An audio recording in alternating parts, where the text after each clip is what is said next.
అంటే ఇది ఇప్పుడు బేసిక్ గా ఉస్మానియా, కాకతీయ ఇట్లాంటి యూనివర్సిటీలు పొలిటికల్ కేంద్రాలుగా మారిపోయినట్టుగా కనిపిస్తుంది ఈక్వేషన్ చూస్తే. ఎప్పుడు ఏదో ఒక గొడవ, ఒక ఐడియాలజికల్ వార్, సో ఇవే హైలైట్ అవుతా ఉంటాయి. సరే విద్య, బోధన ఇవన్నీ కూడా ఒకవైపున నడుస్తుంటే ఇవి కూడా జరుగుతూ ఉంటాయి. రాబోయే తెలంగాణ పాలిటిక్స్ లో బీఆర్ఎస్ ఇప్పుడున్న సిచ్యువేషన్ దాని ప్రకారం చూస్తే భవిష్యత్ అంతా కాంగ్రెస్ బీజేపీ వార్ లాగా కనబడతా ఉన్నారు. సో ఇప్పుడు రాబోయే వీసీకి కూడా ఒక కత్తి మీద సామే. ఈ ఐడియాలజికల్ వార్ లోపల వీసీ పలు కీలక నిర్ణయాలు తీసుకునే అవకాశం కూడా ఉంటది. సో ఇది కత్తి మీద సామే ఒక రకంగా చెప్పాలంటే దీన్ని ముందుకు తీసుకెళ్లడం అన్నది. నిజానికి ఎట్లాంటి వాళ్ళు దీన్ని డీల్ చేయగలుగుతారు? నిజానికి ఒక మంచి ప్రశ్న మీరు చర్చలోకి తీసుకొచ్చారు. అనివార్యమైన ప్రశ్న, అవసరమైన ప్రశ్న తీసుకొచ్చారు. అవును, ఇవన్నీ ఒక ఎత్తు అయితే అసలు ఇది కేంద్రం అవుతుంది. ఇప్పుడు ఉస్మానియా విశ్వవిద్యాలయం అయినా, కాకతీయ అయినా ప్రధానంగా రెండు పెద్ద యూనివర్సిటీలు. 1970లో కాకతీయ ఏర్పడింది, 1917లో ఉస్మానియా ఏర్పడింది. కనుక ఈ పెద్ద సెంటర్స్. ఇక్కడ నుంచి ఏదైనా బయటికి వెళ్ళడానికి తెలంగాణ ఉద్యమం జరిగినప్పుడు లేదా విద్యార్థి సంఘాల ఎన్నికలు ఉన్న రోజుల్లో రాజకీయ పార్టీలకి వేదికలుగా ఉస్మానియా విశ్వవిద్యాలయం ఉండేది. అయితే ఆ రోజుల్లో 65, 70, 75, 80 వరకు, 85 వరకు రాజకీయ సెంటర్ అయ్యేది. కానీ ఆ రోజుల్లో ఎట్లుండేదంటే విద్యార్థులు రాజకీయాలు చేస్తున్నారంటే మేధస్సులో కలిగినటువంటి విద్యార్థులు, ప్రతిభ కలిగిన విద్యార్థులు రాజకీయం చేస్తూ ఉండేవాళ్ళు. జార్జి రెడ్డి మనకు ఒక నమూనా. జార్జి రెడ్డి ఆనాడు ఒక విద్యార్థి సంఘానికి నాయకుడు. జార్జి రెడ్డి ఫిజిక్స్ డిపార్ట్మెంట్లో gold medalist. George Reddy paper దిద్దినటువంటి బాంబేలో ఒక ప్రొఫెసరు అక్కడి నుంచి జార్జి రెడ్డిని కలవాలని వచ్చాడు. ఆయన ఎంఏ పేపర్ దిద్దిన ఒక ప్రొఫెసర్ జార్జి రెడ్డిని కలవడం కోసం వచ్చాడు. ఇట్లాంటి గొప్ప విలువని ఇక్కడ ప్రోధి చేసిన విద్యార్థి సంఘ నాయకులు ఉన్నారు. సంతోష్ రెడ్డి ఇక్కడనే ఫిలాసఫీ డిపార్ట్మెంట్ లో చదువుకున్నాడు, ఎంఏ ఫిలాసఫీ.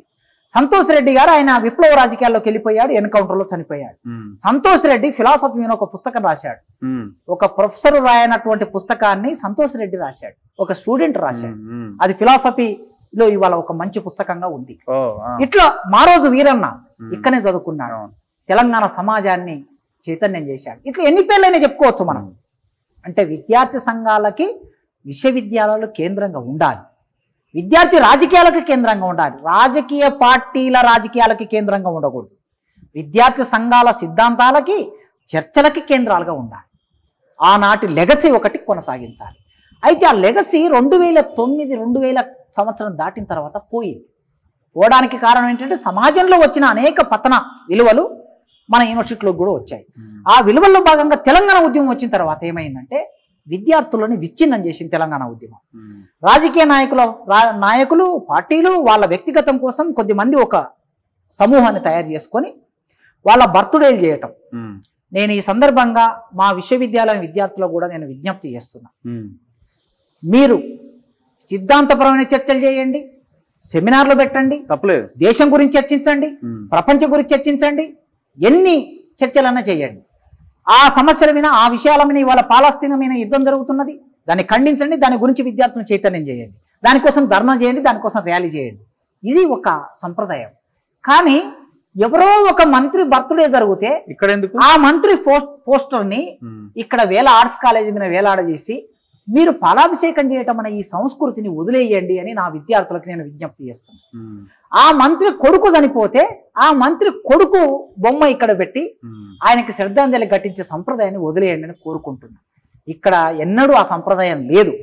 అందుకే సీరియస్ రాజకీయాలకి కేంద్రంగా మార్చండి. అప్పుడే చదువు, పోరాటం, అధ్యయనం, అధ్యాపనం, పోరాటం ఈ మేళవింపుగా ఉండాలి. అది లేకపోవటం మూలంగా బయట సమాజానికి ఒక సిగ్నల్ ఏమిటంటే ఉస్మానియా యూనివర్సిటీ అనగానే అబ్బా ఉస్మానియా యూనివర్సిటీ, ధర్నాలు, రాస్తారోకాలు, దిష్టి బొమ్మలు దగ్ధం, ఇది మాత్రమే ప్రొజెక్ట్ అవుతుంది. రెండో కోణం ఒకటి ఉంది. మేము మొన్న పోయిన నెలలో ఇదే ఆర్ట్స్ కాలేజీలో మొన్న గురుకులాల్లో వచ్చినటువంటి ఉద్యోగులు ఎంతమంది ఉన్నారు, గురుకుల రిక్రూట్మెంట్ జరిగింది కదా, ఎంతమంది ఉన్నారని మా ఆర్ట్స్ కాలేజీ ప్రిన్సిపాల్ అర్జున్ రావు గారు మేము కలిసి ఒక లిస్టు తయారు చేస్తే 300 మంది విద్యార్థులు తేలారు. ఒక్క ఆర్ట్స్ కాలేజ్ సంగతి చెప్తున్నాను. ఒక్క ఆర్ట్స్ కాలేజీలోనే 300 మంది విద్యార్థుల లిస్టు మాకు దొరికింది. ఎడ్జిటి టీచర్లు, తర్వాత పీజీటీ టీచర్లు, జూనియర్ కాలేజ్ లెక్చరర్లు, డిగ్రీ కాలేజ్ లెక్చరర్లు వీళ్ళు ఎంపిక అయ్యారు. ఇద్దరు ఐఏఎస్, ఒక పొలిటికల్ సైన్స్ డిపార్ట్మెంట్ ఐఏఎస్ వచ్చింది, ఇంజనీరింగ్ కాలేజీలో ఒక ఐఏఎస్ వచ్చింది. ఇది బయటకు ప్రొజెక్ట్ కావటం లేదు.